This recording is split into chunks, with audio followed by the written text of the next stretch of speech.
کاشانۂ بصیرت ایک ایسا یوٹیوب چینل جس پر ہر قسم کی دینی کتب بالخصوص محروم بصارت افراد کے لیے آڈیو اور ویڈیو فارمیٹ میں دستیاب ہیں اور بالعموم تمام مسلمان برادران و خواہران کے لیے دستیاب ہیں۔ اس لیے آپ سے گزارش ہے کہ بیل آئیکن کو پریس کر کے ہمارے اس چینل کو ضرور سبسکرائب کیجیے تاکہ آئندہ آنے والی ہر کتاب آپ کو بر وقت ملتی رہے۔ کاشانۂ بصیرت، کاشانۂ بصیرت، کاشانۂ بصیرت، کاشانۂ بصیرت۔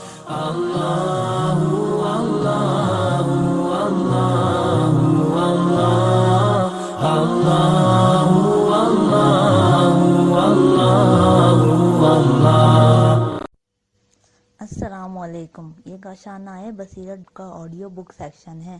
آپ اس وقت جس کتاب کو سننے کی سعادت حاصل کر رہے ہیں وہ ہے 9 تقریر نبوت کے موضوع پر۔ اس کا پہلا حصہ ملاحظہ فرمائیے۔ اس کتاب کے لکھنے والے ہیں آیت اللہ سید علی خامنائی اور اس کے مترجم ہیں مولانا سجاد حسین مہدوی۔ یہ کتاب اپریل سن 2016 بمطابق رجب 1437 ہجری کو شائع ہوئی۔ فہرست: اس کتاب کی فہرست میں مندرجہ ذیل عنوانات شامل ہیں: عرض ناشر، دیباچہ، پہلی تقریر فلسفہ نبوت۔ پہلی تقریر فلسفہ نبوت کے عنوانات یہ ہیں: نبی کا علم، نبی کی ضرورت کیوں، ہدایت بالا تر، نبوت کے امور، دین الہی کا منکشف ہونا، ضرورت دین، عقل کی ہدایت، نبوت کا مفہوم، ضمیمہ۔ دوسری تقریر نبوت میں بعثت۔ اس کے عنوانات یہ ہیں: بعثت کیا ہے، نبی کی اندرونی کیفیت، نبی قبل از بعثت، مدد الہی، نبی بعد از بعثت، تخلیق انسان، انسانی ترقی کا عمل، پروسیس، انسانی تنزلی کا باعث کیا چیز، سفر معراج۔ ضمیمہ۔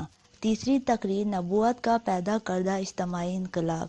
اس میں شامل عنوانات یہ ہیں: انقلاب کا مفہوم، معاشرے کی تشکیل، معاشرے کی اقسام، انبیاء کا تصور، توحیدی معاشرہ، پیغمبر کے اہداف میں ایک ہدف، حق و باطل سے مراد، انسانی ارادہ و اختیار، باطل کی شناخت، فرعونی معاشرہ، فرعونی معاشرے کے مقابل ارادہ الہی۔ ضمیمہ۔ چوتھی تقریر نبوت کے مقاصد۔ اس کے عنوانات یہ ہیں: پیغمبر کا پہلا ہدف، تزکیہ و تعلیم، الہی مکتب کا بیان، لا حاصل تلاش و کوشش، متناسب ماحول، 2 اہم ہدف، میزان کون، عدل و مساوات، امی سے کیا مراد ہے۔ ضمیمہ۔ پانچویں تقریر دعوت کے اولین شعار۔ اس کے عنوانات یہ ہیں: نقطہ آغاز، توحید انبیاء کا آخری ہدف، مخالفت انبیاء، مخالفت کا سبب، دین کا حرف اول، مؤثر گفتگو کا لزوم، خدا کا رقیب، قوموں کی نابودی کے اسباب، طاغوت سے اجتناب۔ ضمیمہ۔ چھٹی تقریر مخالفین کے گروہ۔ اس کے عنوانات یہ ہیں: توحیدی ادیان کی منطق، پیغمبر کے مورد نظر معاشرہ، توحید کے مخالف گروہ۔ نمبر 1 سود خور گروہ، نمبر 2 استبدادی حکمرانوں کا گروہ، نمبر 3 اشراف کا گروہ، نمبر 4 مذہبی طاقتوں کا گروہ۔ فکر نو کے مقابل رکاوٹیں، 4 طبقوں کے قرآنی حوالہ جات: نمبر 1 ملا، نمبر 2 مترفین، نمبر 3 ابحار و رہبان، نمبر 4 طاغوت۔ خدا کا ارادہ۔ ضمیمہ۔ ساتویں تقریر نبوت کا نتیجہ، پہلا حصہ۔ اس کے عنوان یہ ہیں: اپنے زمانے میں انبیاء کی جد و جہد، انبیاء کی کامیابی یا ناکامی، ائمہ کا دور، انسانیت کا تکامل، انبیاء کے انقلاب کا نتیجہ، تاریخ کا جبر، حیات بخش مادہ، پانی یا جاگ، انبیاء کی مخالف راہ باطل، 2 نتیجہ خیز عوامل، ایمان و صبر۔ ضمیمہ۔ آٹھویں تقریر نبوت کا نتیجہ، دوسرا حصہ۔ اس میں شامل ہیں یہ عنوانات: نبوت کے دور رس نتائج، انبیاء کی یقینی کامیابی، تحریکوں کی ناکامی کے اسباب، کامیابی کی ایک شرط ایمان و صبر، انبیاء کی نصرت سے مراد، تاریخی حقیقت کی نظریاتی بنیاد۔ ضمیمہ۔ نوی تقریر نبوت پر ایمان کی ذمہ داری۔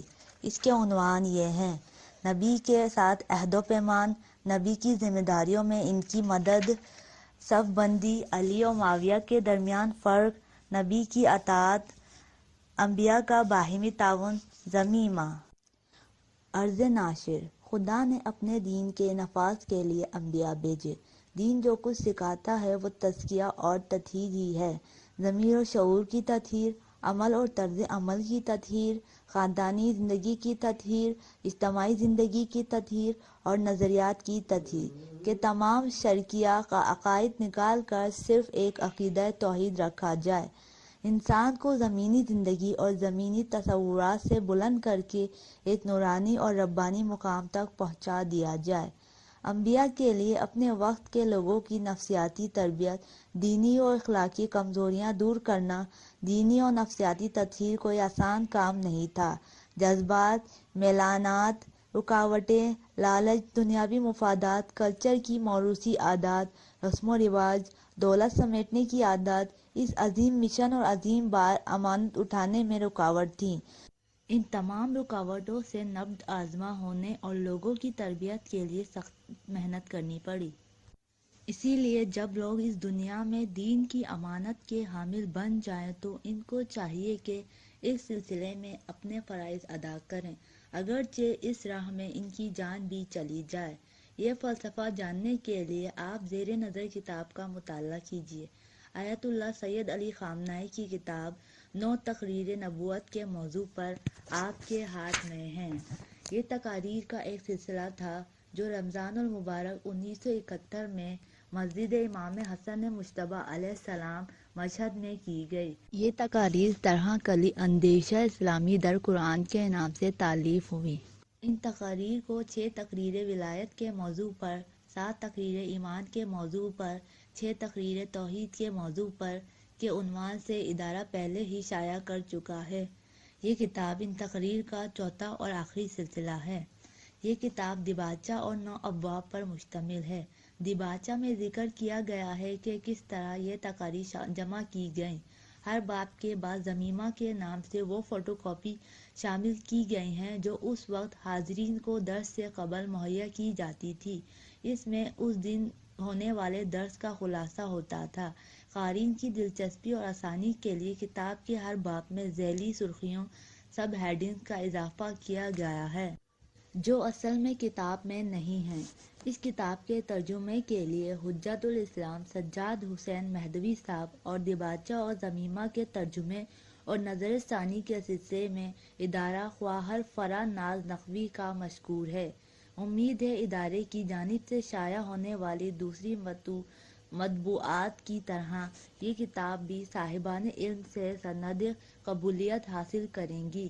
آخر میں ہم ہمیشہ کی طرح قارئین سے مفید آراء، مشوروں، تجاویز اور نقد و نظر کے متمنی ہیں۔ والسلام۔ دیباچہ: 40 سال گزر گئے 40 سال۔ سن 1971 بمطابق 1353 شمسی مشہد مقدس کے بازار سرشور کے ایک کونے میں ایک چھوٹی سی زیر تعمیر مسجد، جسے مسجد امام حسن مجتبیٰ علیہ السلام کہا جاتا تھا، کے پیش امام نے رمضان المبارک کے آغاز میں ایک پروگرام رکھا، جس کے تحت 35 سالہ ایک خوبصورت پرکشش جوان آیت اللہ سید علی خامنہ ای نے نماز ظہرین کے بعد ڈائس کے پیچھے کھڑے ہو کر قرآن کریم ہاتھ میں تھامے 1 گھنٹے کا درس شروع کیا۔ اس درس کا موضوع تھا طرح کلی اندیشہ اسلام در قرآن، یعنی قرآن کریم میں فکر اسلامی کا ایک خاکہ۔ اس پروگرام کا آغاز ہوتے ہی ایسا لگا جیسے مشہد مقدس کی فضا تبدیل ہو گئی ہو۔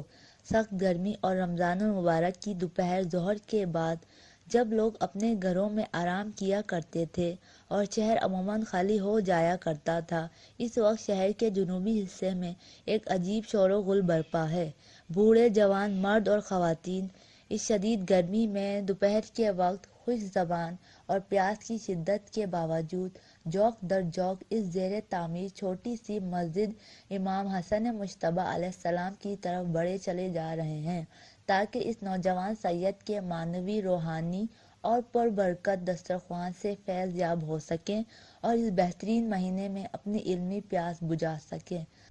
اس بابرکت محفل میں آنے والوں کی تعداد میں روز بروز اضافہ ہوتا چلا جا رہا ہے، اور اب مسجد کے پچھلے حصے میں بنے ہوئے ایک بہت بڑے گیراج میں بھی لوگوں کو بیٹھنے کی جگہ نہیں مل رہی۔ جہاں تک نظر جاتی ہے ہر طرف لوگ ہی لوگ ہیں، ہر طبقے، ہر قوم، ہر نسل کے افراد۔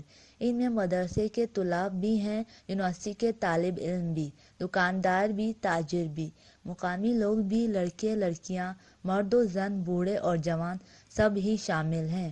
آیت اللہ سید علی خامنہئی کے ان دروس میں ہر چیز بالکل نئی و تازہ ہے۔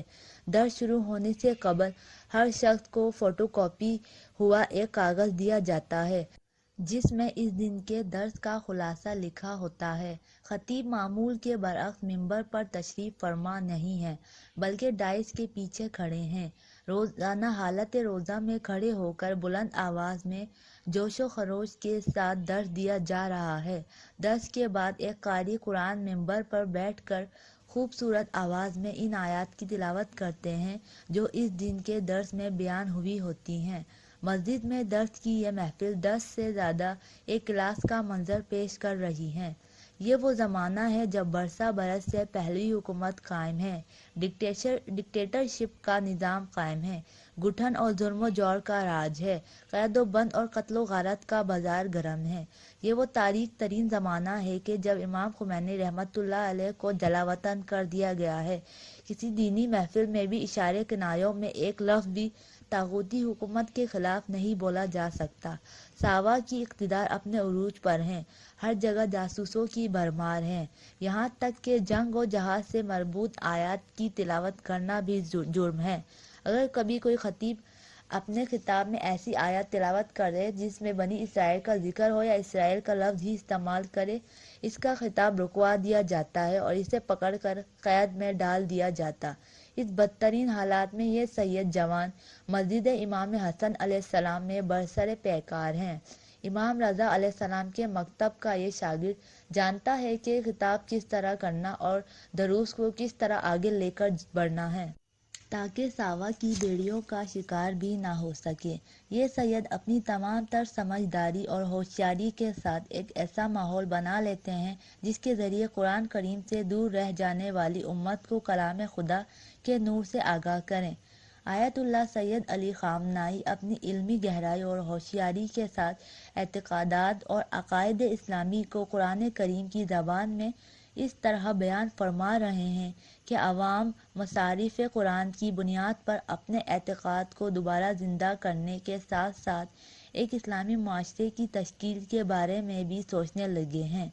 آیت اللہ سید علی خامنہئی نے اپنے دروس کا آغاز ایمان کے موضوع سے کیا، پھر اسے توحید تک لے گئے، پھر نبوت اور ولایت کو بیان کر کے رمضان المبارک کے اختتام پر اپنے دروس کو بھی ختم کیا۔ جوان سید نے اپنے ان دروس سے مشہدی نوجوانوں کے دل و جان میں ایمان کا بیج بو دیا اور ان کی قرآن کریم سے دوستی کرا دی اور قرآن کریم کو اجنبی طاقچوں اور قبرستانوں ختم قرآن کی محفلوں سے نکال کر ان نوجوانوں کے اختیار میں دے دیا۔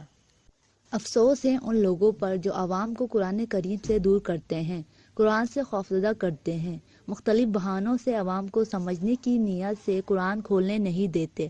افسوس ہے ان لوگوں پر، اور آپ تمام بھائی و بہنیں جان لے کہ آج ہمارا کام صرف قرآن کریم سے ہے، جیسا کہ نبی اکرم صلی اللہ علیہ وسلم نے فرمایا۔ پہلی تقریر فلسفہ نبوت۔ بسم اللہ الرحمن الرحیم۔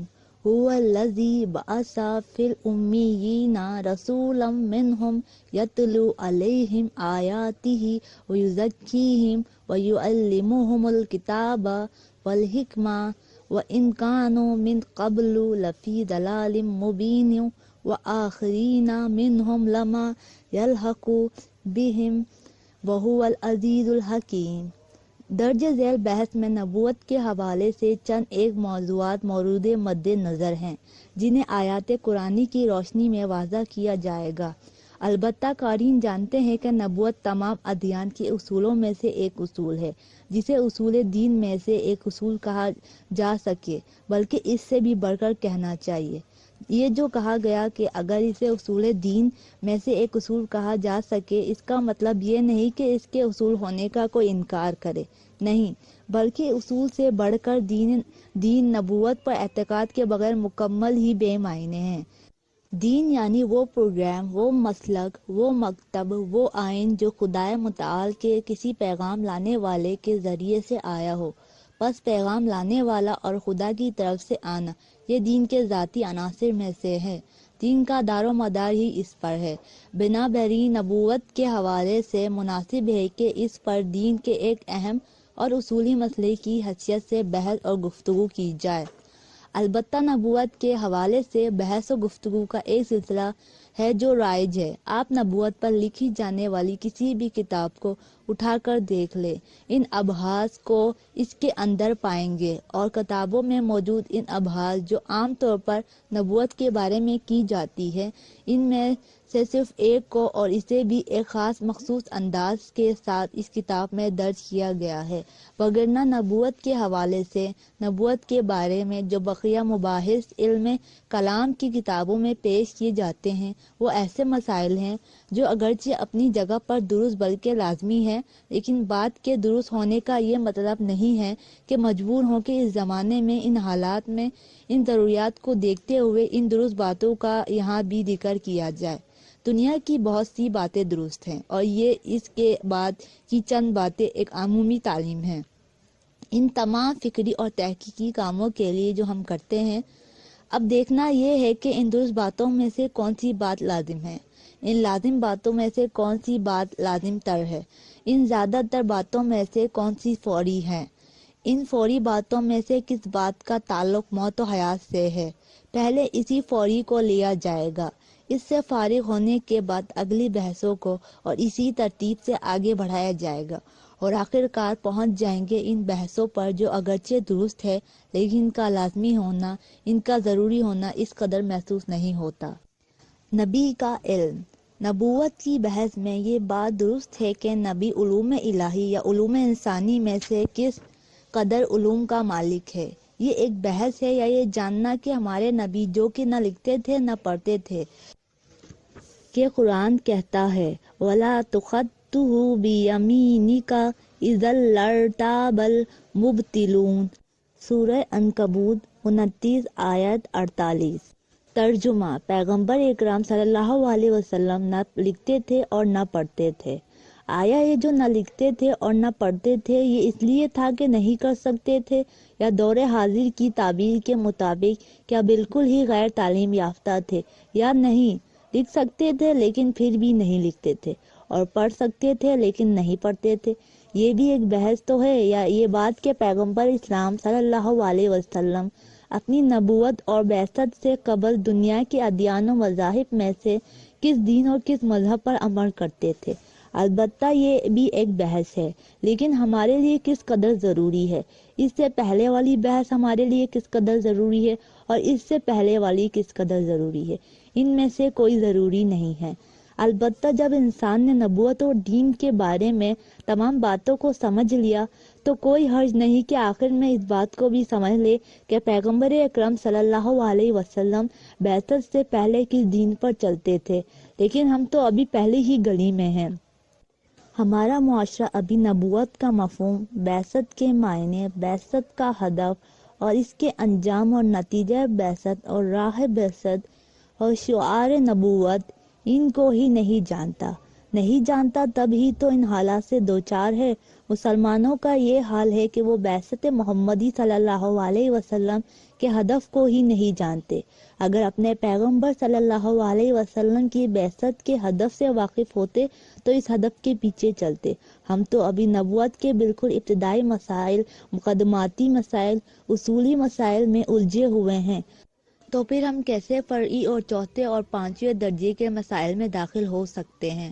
یہی وجہ ہے کہ نبوت کی بحثوں میں ان میں سے کوئی بحث ذکر نہیں کریں گے جو عام طور پر متکلمین علم کلام اور علم عقائد نے اپنی کتابوں میں ذکر کی ہیں اور کرتے ہیں۔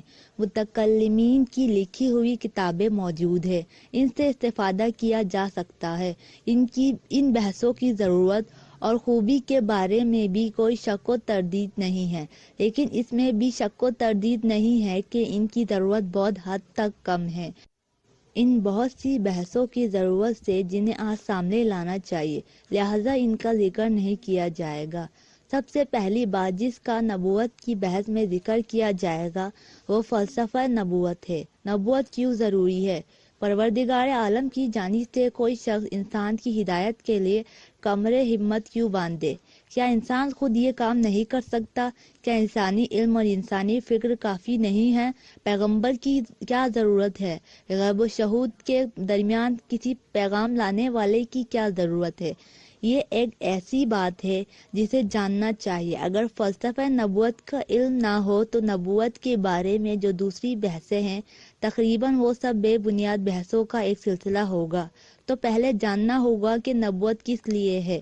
یہ بحث کا پہلا موضوع ہے جو اس ضمیمہ میں تحریر میں موجود ہے جو باب کے آخر میں دیا گیا ہے۔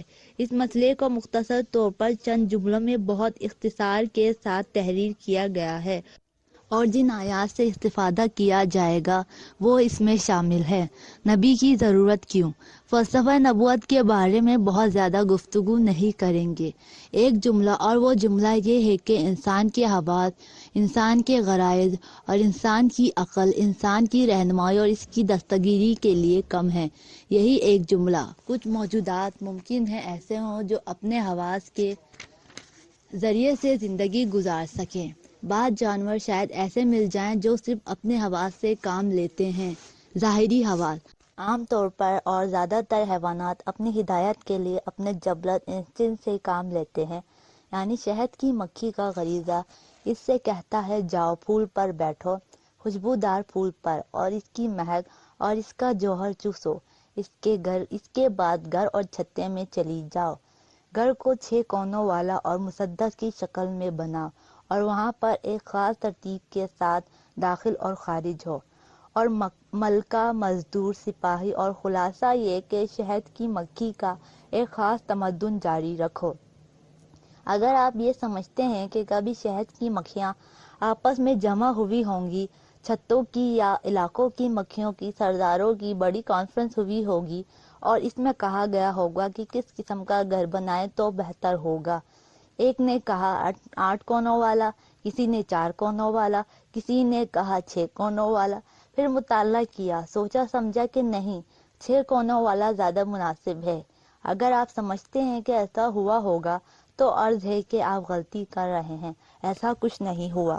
وَأَوْحَىٰ رَبُّكَ إِلَى النَّحْلِ أَنِ اتَّخِذِي مِنَ الْجِبَالِ بُيُوتًا وَمِنَ الشَّجَرِ وَمِمَّا يَعْرِشُونَ ثُمَّ كُلِي مِن كُلِّ الثَّمَرَاتِ فَاسْلُكِي سُبُلَ رَبِّكَ۔ سورہ نحل آیات 68-69۔ یہ شہد کی مکھی کے لیے وحی الہی ہے۔ شہد کی مکھی کے وحی الہی کا مطلب یہ نہیں کہ شہد کی مکھی بیٹھ جاتی ہے، جبرائیل اس پر نازل ہوتے ہیں، بلکہ شہد کی مکھی کی تخلیق ہی ایسی ہے، شہد کی مکھی کی جبلت ہی ایسی ہے، ایک فطری کشش ہے جو اسے کھینچتی ہے، مجبور کرتی ہے، وہ اس کے علاوہ کچھ اور نہیں کر سکتی، طبعی اور فطری غریزے کے طور پر وہ مجبور ہے، اس کی خلقت اسی پر ہے کہ وہ گھر بنائے، اسی انداز سے بنائے، فلاں مقام سے پھول اور سبزہ ڈھونڈے، انہیں چوسے۔ اگر کوئی شہد کی مکھی اس کی خلاف ورزی کرے، پھول اور سبزے کے بجائے بدبودار سبزے کو سونگھے اور چوسے، تو اسے چھتے کے دروازے پر ہی قتل کر دیا جائے گا۔ شہد کی مکھی کے لیے غریزہ کافی ہے کہ جناب مورس میٹر لنگ نے برسوں بیٹھ کر شہد کی مکھیوں، چونٹیوں اور دیمک کی زندگی پر غور و فکر اور مطالعہ کیا ہے۔ جناب مورس میٹر لنگ 1862 تا 1949 بیلجیم کا شاعر، مصنف اور فلسفی، جس نے پرندہ آبی بلو برڈ کے نام سے ڈرامہ تخلیق کیا جس پر انہیں نوبل انعام سے نوازا گیا۔ انہوں نے شہد کی مکھی، دیمک اور چونٹیوں پر متعدد مکالمے تحریر کیے ہیں۔ یہی دیمک جس سے آپ اس قدر پریشان ہیں، اس کی ایک خاص حالت ہوتی ہے۔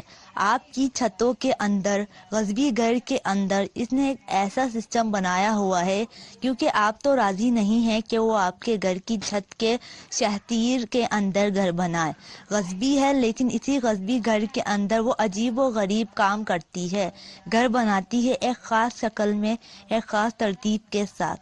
اور عجیب بات یہ ہے کہ اگر آپ ایسا کر سکے اور آپ ایسا کر سکتے ہیں کہ دیمک کے گھروں میں سے ایک گھر یا شہد کی مکھی کے چھتوں میں سے ایک چھتا مثلا طوفان نوح کے زمانے کا یا اس سے 10 صدی پہلے کا تلاش کر لیتے اور اسے رکھ دیتے کسی ایسے چھتے کے برابر میں جو موجودہ مشہد کے کسی خوشگوار آب و ہوا علاقے کا چھتا ہو، تو آپ دیکھتے کہ یہ چھتا اس چھتے سے اپنی ترکیبات میں ذرا برابر مختلف نہیں ہے.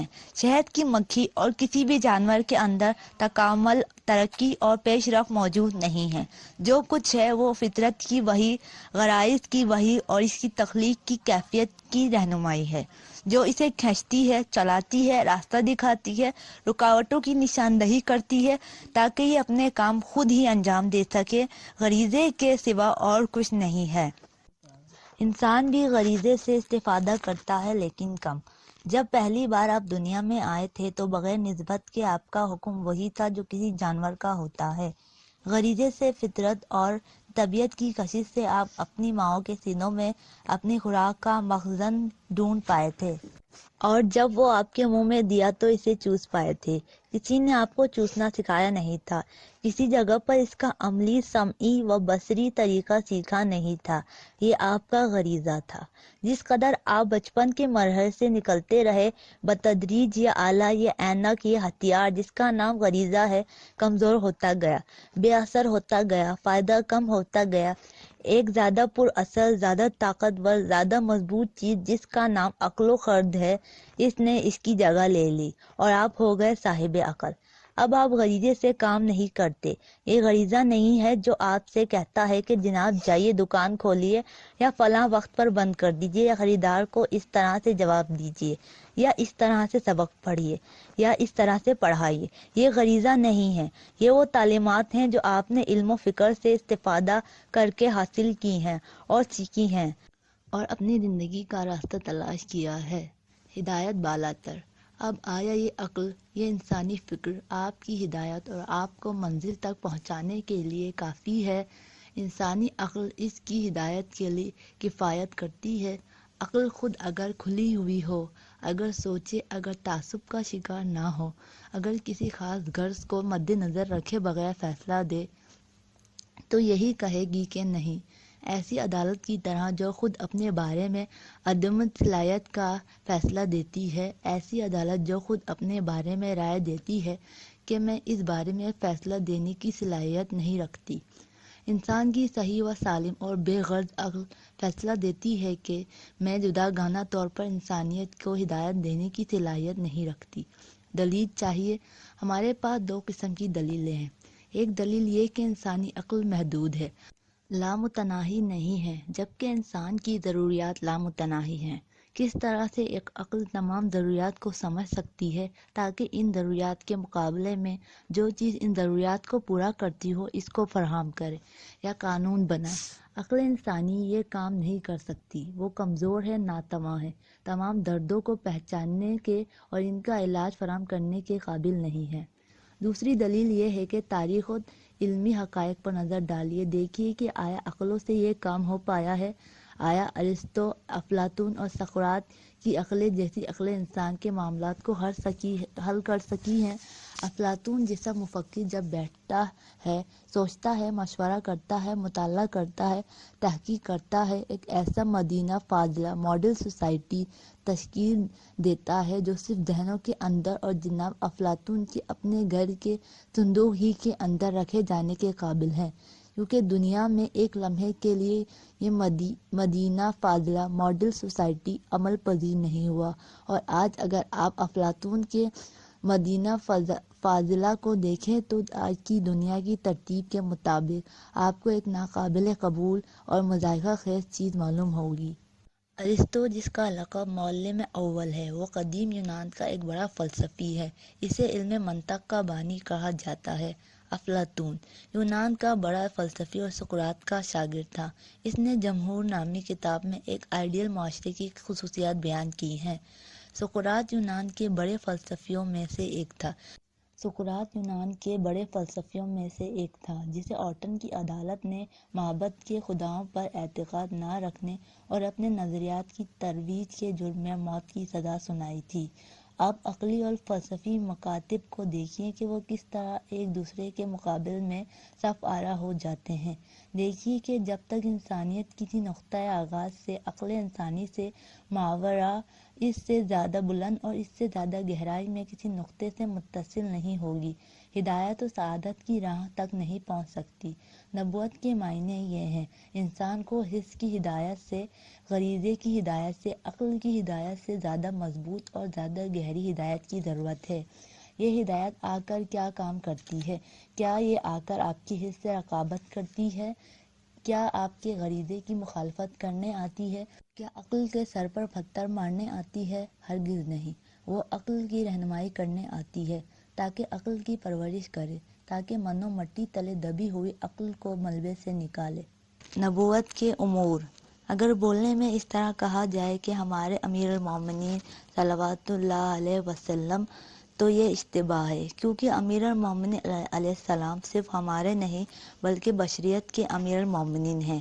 انہیں صرف اپنے تک محدود نہ کیا جائے، وہ معلم انسانیت ہیں۔ انسانیت کے عظیم امیر المومنین فرماتے ہیں کہ انبیاء کو خدا نے بھیجا ہے، جیسا کہ نہج البلاغہ میں آیا ہے، تاکہ انسانوں کو مجبور کریں کہ اپنی فطرت کے عہد و پیمان کے پابند رہیں اور فراموش شدہ نعمتیں انہیں یاد دلائیں۔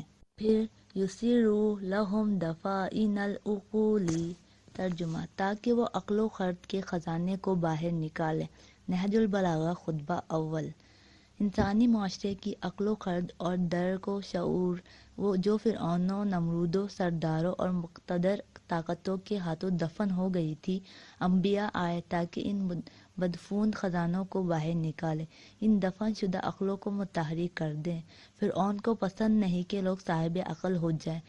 وہ نہیں چاہتا کہ لوگ سمجھیں، کیونکہ اگر وہ سمجھیں گے تو اس کا وجود افسانوی اور باطل ہو جائے گا، اور یہ نبوت کی اگلی بحثوں میں انشاءاللہ تشریح کے ساتھ بیان ہوں گے۔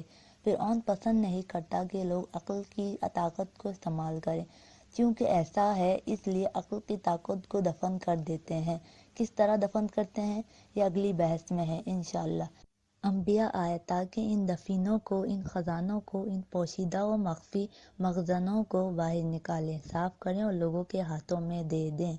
بس انبیاء علیہ السلام وحی کے طاقت کے ذریعے سے عقل کے ساتھ جنگ نہیں کرتے۔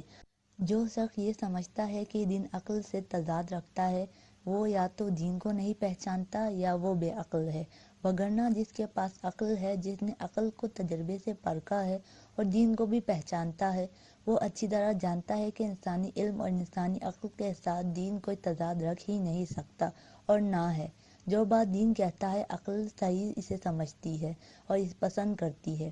وہ جاہل لوگ جو دین کے دفاع کے نام پر کبھی یہ کہتے دکھائی دیتے ہیں کہ جناب دین کی وجوہات تلاش نہ کرے، دین میں استدلال نہ مانگو، دین کے باب میں فلسفے کا مطالبہ نہیں کرنا چاہیے، وہ یہ سمجھتے ہیں کہ ایسی باتیں، فلسفے کا مطالبہ کرنا، فلسفہ پیش کرنا دین کی اہمیت میں کمی کر دے گا۔ وہ جان لے کہ ایسا نہیں ہے۔ سچا دین جب صحیح عقل کے سامنے آئے گا تو ان کے درمیان کسی بھی قسم کا تضاد اور تعارض نہ ہوگا۔ آج انسانیت کی عظیم عقلیں دین کے توحید کو، دین کی نبوت کو، دین کی نماز کو، دین کے روزے کو، دین کی زکوٰۃ کو، دین کے فروعی احکامات کو سمجھتے ہیں۔